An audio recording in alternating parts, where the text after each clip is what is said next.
Good afternoon. Can everybody hear me okay? Yes. Excellent. Excellent. Hi, Kara. I can see you. If you want to pop off your mute for a second, we'll just make sure that that Can you hear works. me?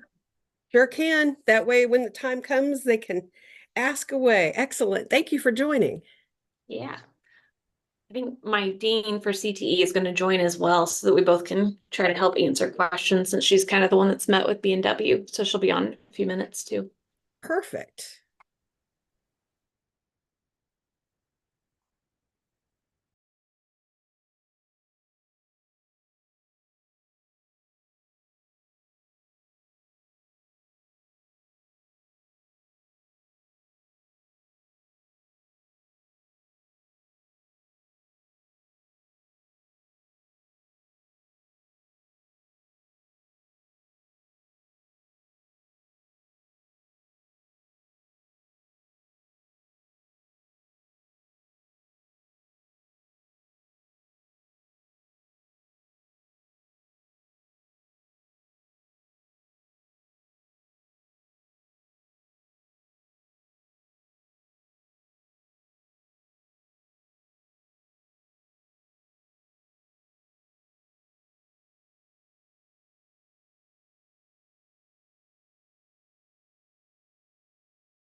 Hey, Carrie, Mike Bean at Department of Commerce. Nice to visually meet you now.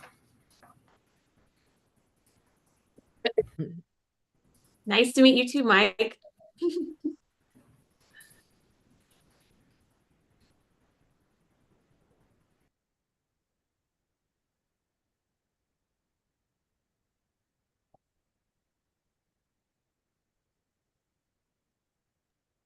Mike, this is Susan Henry, and we are waiting on Ray Frederick and Deb McCulka. All right. We still got a few minutes. I see Ray signing in. I'm here. Hey, Ray. Mike, how you doing? Wonderful. Good deal.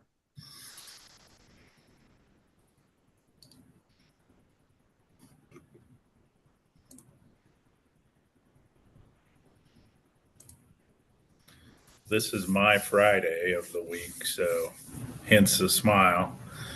How did you work that out? Well, we decided to take a little long weekend and go do something fun. Well, can you share that? We're just going up north to hit a couple restaurants and do some historical stuff around Holton, Marysville, Well, enjoy. Seneca. Might include a stop at a casino. I don't know. I figured that was going to work it in there somehow.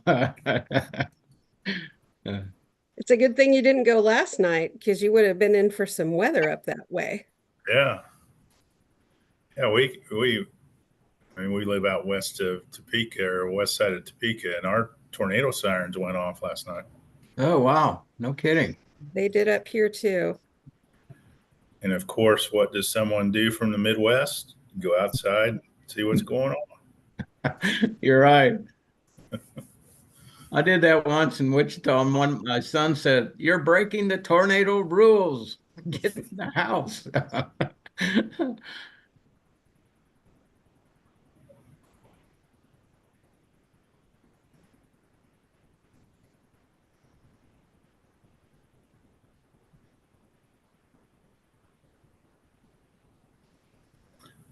Susan, did Deb RSVP for the meeting, or do you know?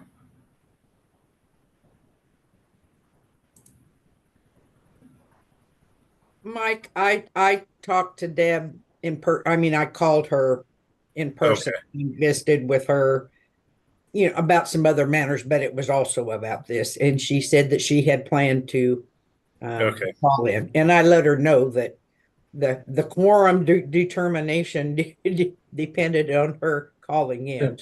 And if something happens that she doesn't, we can always again prepare a recommendation, and it would just simply go on the discussion rather than the consent agenda. Right. We'll give her a minute or so. It's just 3 now, so hopefully the internet's functioning down in her neck of the woods. Down at Chanute.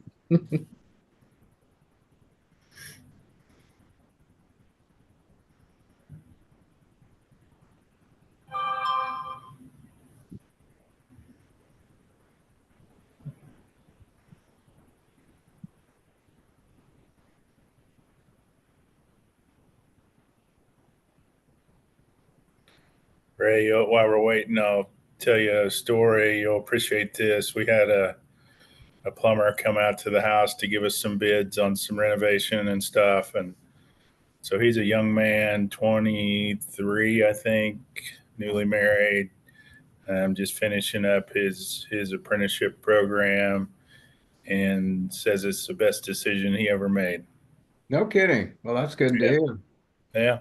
Our trade, like so many, they need more young men coming in and women into the trades. So that's good.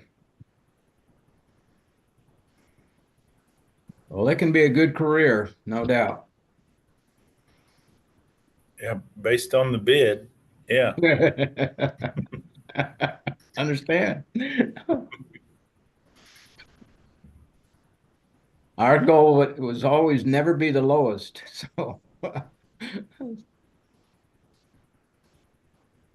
It was really fun visiting with him. Every time I ask him a question about his apprenticeship program, he just lit up and smiled. So Did he really? Wow. Is he a part of the union? I'm assuming no. I just wondered what apprenticeship program he's in. So, Yeah, I don't know. He lives here in Topeka. mhm. Works for a larger company, which I don't know if they're union or non-union. I don't know, but Yeah, that company's known to be very engaged in the apprenticeship program here. boy, So, definitely needed.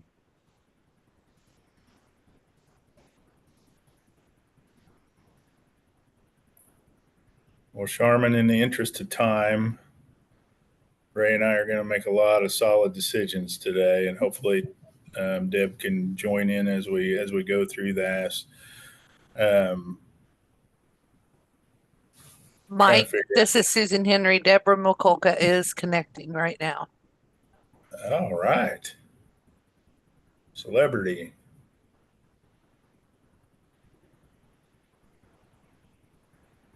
Deb, can you hear us? Are you on?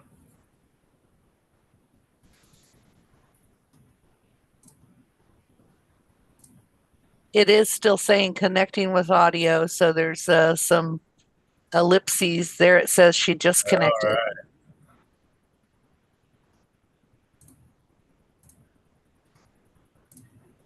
Deborah, can you hear us? Yeah, sorry. All right. Didn't get myself organized. All right. Well, in the honor of you joining the call, we'll go ahead and kick the meeting off. Welcome everyone to the program and curriculum meeting or committee meeting. I have a few items on the agenda. All three of them primarily dealing with Allen Community College's machining and manufacturing technology program approval and CTE fees and Promise Act approval. But first, we'll start with the minutes from the February 15th meeting. Any corrections or additions to the minutes? So move. I second. All right. Thank you both. Considering that, we'll go ahead and approve the minutes from the February 15th meeting. And as I mentioned, we have three primarily program discussion items, and then April's going to talk to us about some calendar stuff. But we'll go ahead and kick this off with the new program request from Allen Community College. So Charmin, I'll kick it over to you, please. Thank you, Chair Bean. And I would just also mention, unfortunately, April is ill today, so Rita and I will be briefing you on the calendar item as well. Okay. We are here primarily to look at the new program. Allen Community College is requesting approval of technical certificates A, B, and an associate degree in machining and manufacturing technology. On their application, they explained that this proposal is the result of meeting with local industries starting back in July of 2022. And they identified a need for additional CNC operators in their region. They worked with B&W Trailer Hitches and Precision International, and they will also be utilizing B&W's facility for classes until facilities are available to them on campus. They are currently meeting with architects, designing their CTE facility, and they do anticipate breaking ground here in 2024. Students will earn an OSHA 10 certification, and they will also earn NIMS certifications in machining level 1 CNC milling, mill programming, setup and operation, and turning operations. They are anticipating approximately 20 students per cohort. This program has undergone the alignment process, and this proposal meets those requirements. Concerning demand, the Kansas Department of Labor long-term occupations shows a statewide change of employment for machinists of 1.3% annually, annual median wage of $45,400. Typical education needed for entry into the occupation is a high school diploma or equivalent, and the annual openings equate to 462 jobs per year. This occupation is also included on the most recent high demand, high wage listing from the Kansas Department of Labor. On the Lightcast job postings from January 2023 through January of 2024, 2,821 total postings were advertised statewide, and that was 634 unique individual postings. Median advertised salary was $50,000. When we remove the job postings with no education level listed, 89% indicate that high school diploma or equivalent for entry into the occupation. Allen Community College included CLNA data from both the Chanute Regional Needs Assessment and the Topeka Regional Needs Assessment. In Chanute, they were showing this to be a program that was needed in the area with around 2,000 annual job openings identified. And for the Topeka Needs Assessment, there was a gap for machine technology with 237 annual openings, but only 37 concentrators. They also included 3 letters of support for the proposed program.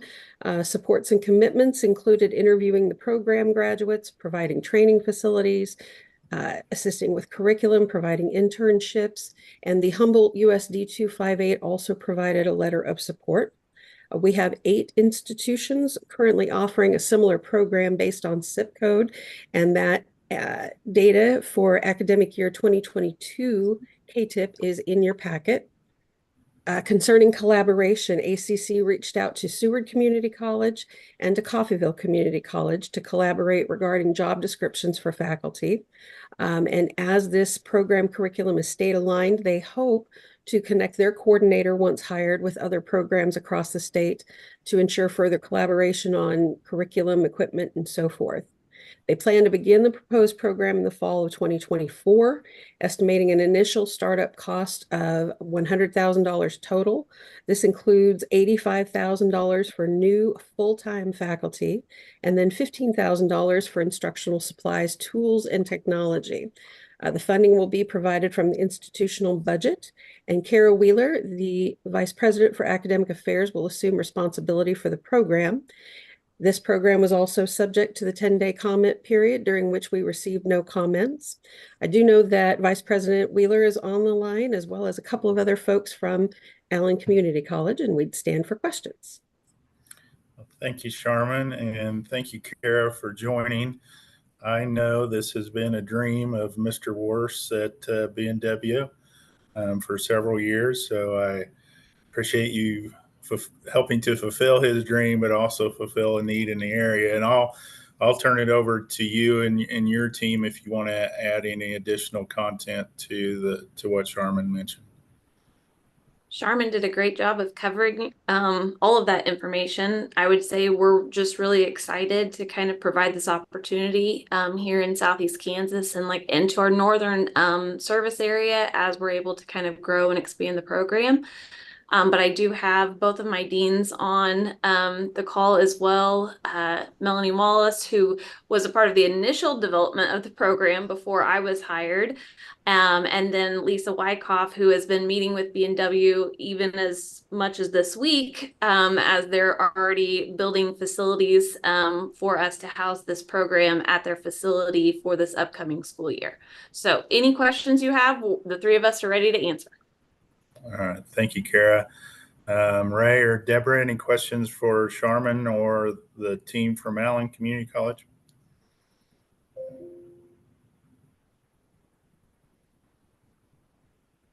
Deb, I'm waiting on you. Is she muted? There you go. Did I see it's in that it was included in the your needs assessment? Yes. Your Perkins needs assessment? Mm-hmm. Okay. And you say the B&W is building a facility there in Humboldt for your program to be operated in? Lisa, I'll let you answer that. Yes, we went and toured yesterday. They're building or remodeling one wing of their current, what used to be a shop.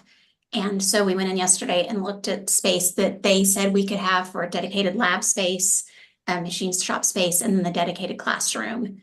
Wow. Yes, we're very excited. It's a very, very nice space. So really excited about that. So are you going to have that for, so for high school students as well?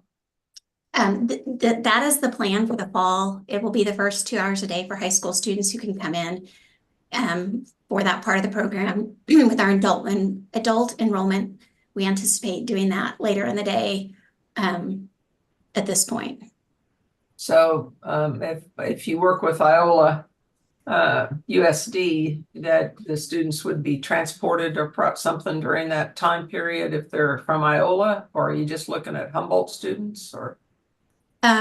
Each high school around here has a different, I've talked to the counselor at Yates Center High School. They transport, Moran transports, Iola allows their students to drive. So everyone has their own way of getting students to the facility. So Okay. it just depends, but they're all aware, all the area high schools are aware that we're starting the program and that it will start in Humboldt. Well, I'm sure that the B&W and some of the other employers in the area will find this very helpful, this program. Yeah, this is Ray. I'm just curious in the cost of what you anticipate, $100,000, 85 for new full-time faculty, 15 for instructional supplies, tools, and technology software. I don't know why that just seems like a low number. Maybe get Part of it, when we met with B&W yesterday, they are actually providing the mill and the lathe, which is, and I have their estimate here, that's around $148,000 worth of equipment right there that they are going to provide for us to use for this program. So, and they're also purchasing hand tools and outfitting the classroom. well, hats off to them, that's for sure. Yeah, it's a huge win for us, No. especially just getting started.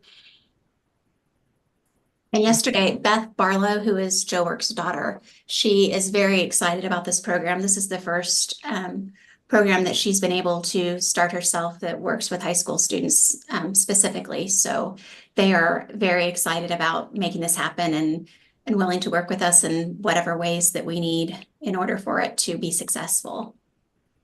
They also have simulators available for us to use, a welding simulator, and then a CNC type simulator. Also, I didn't look at them very closely, but the simulators are in the classroom space as well. Well, Deb, I would let you make a motion All right. if you're open to that. I will do that. I move that we approve the Allen County Community College Machining and Manufacturing Technology cert.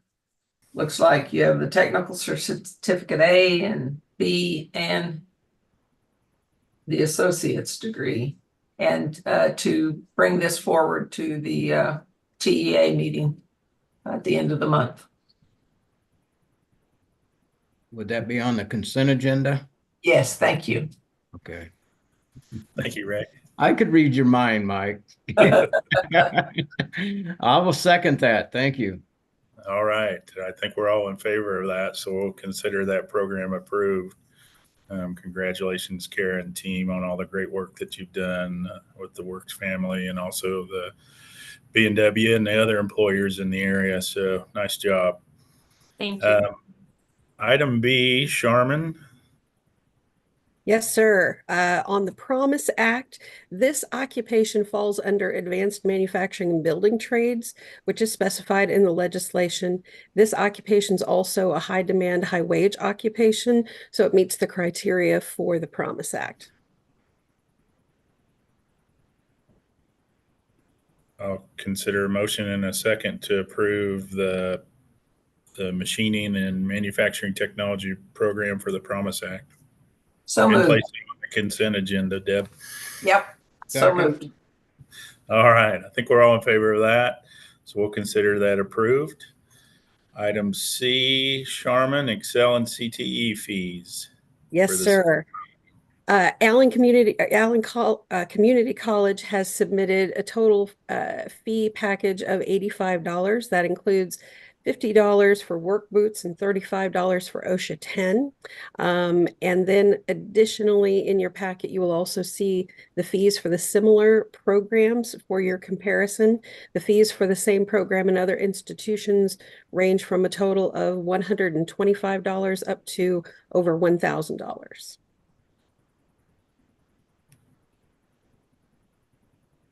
I would move that we, what do we do here? Approve the Allen County Community College program for Excel and CTE education fees, and to bring it to the consent agenda.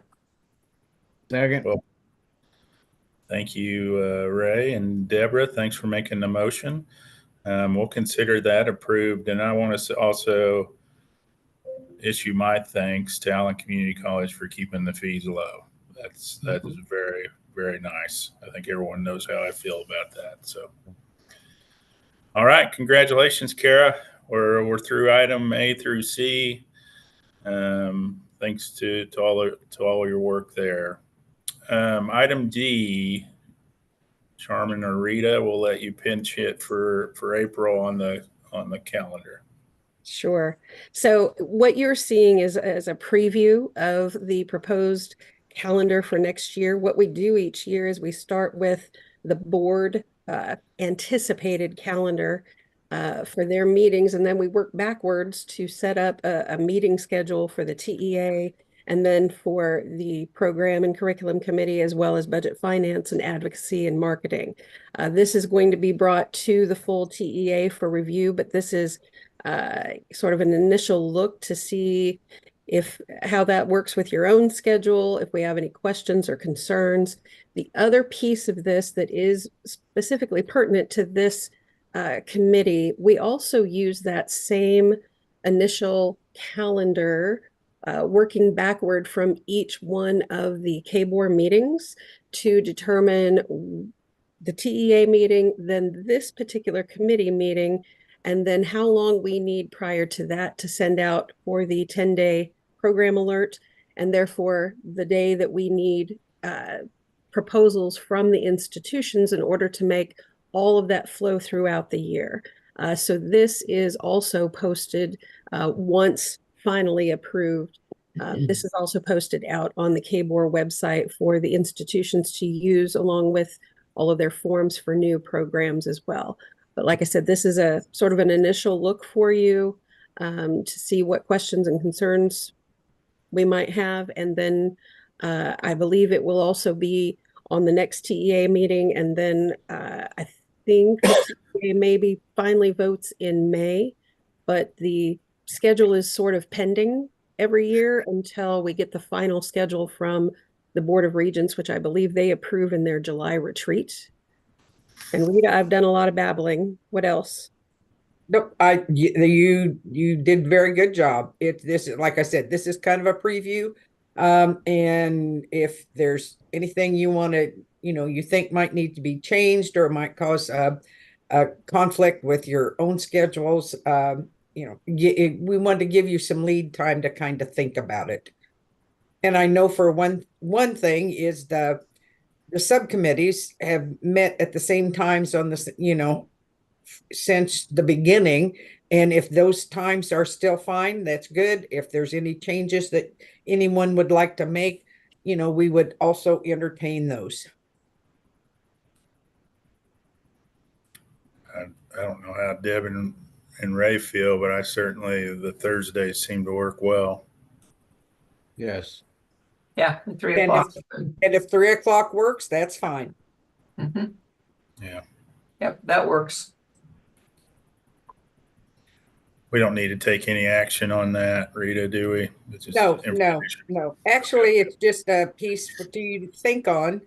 And in March, when we meet on the 28th, again, it will just be a preview of proposed dates. We don't have to, if we want to take final action in April, we can. we need to take final action by at least our May meeting. So we're kind of putting this out ahead of time so people would have an opportunity to look at these dates and check their own personal calendars to see if there's any potential major conflicts. All right. All right. Ray or Deb, any additional comments? Not No. here. All right. I'm not aware of any other matters to the agenda. Just a couple of reminders. Our full TEA meeting, I think Susan sent out a reminder this earlier today. It was March 28th, and that is hopefully an in-person meeting. And then our next curriculum meeting is scheduled for April 11th. Same time, same place. All right. If I don't have any objections from Ray or Deborah, we'll consider this meeting adjourned. All right. Thank you. Enjoy your time Thanks. away, Mike. I will. Thank you. Thanks all. Thank you.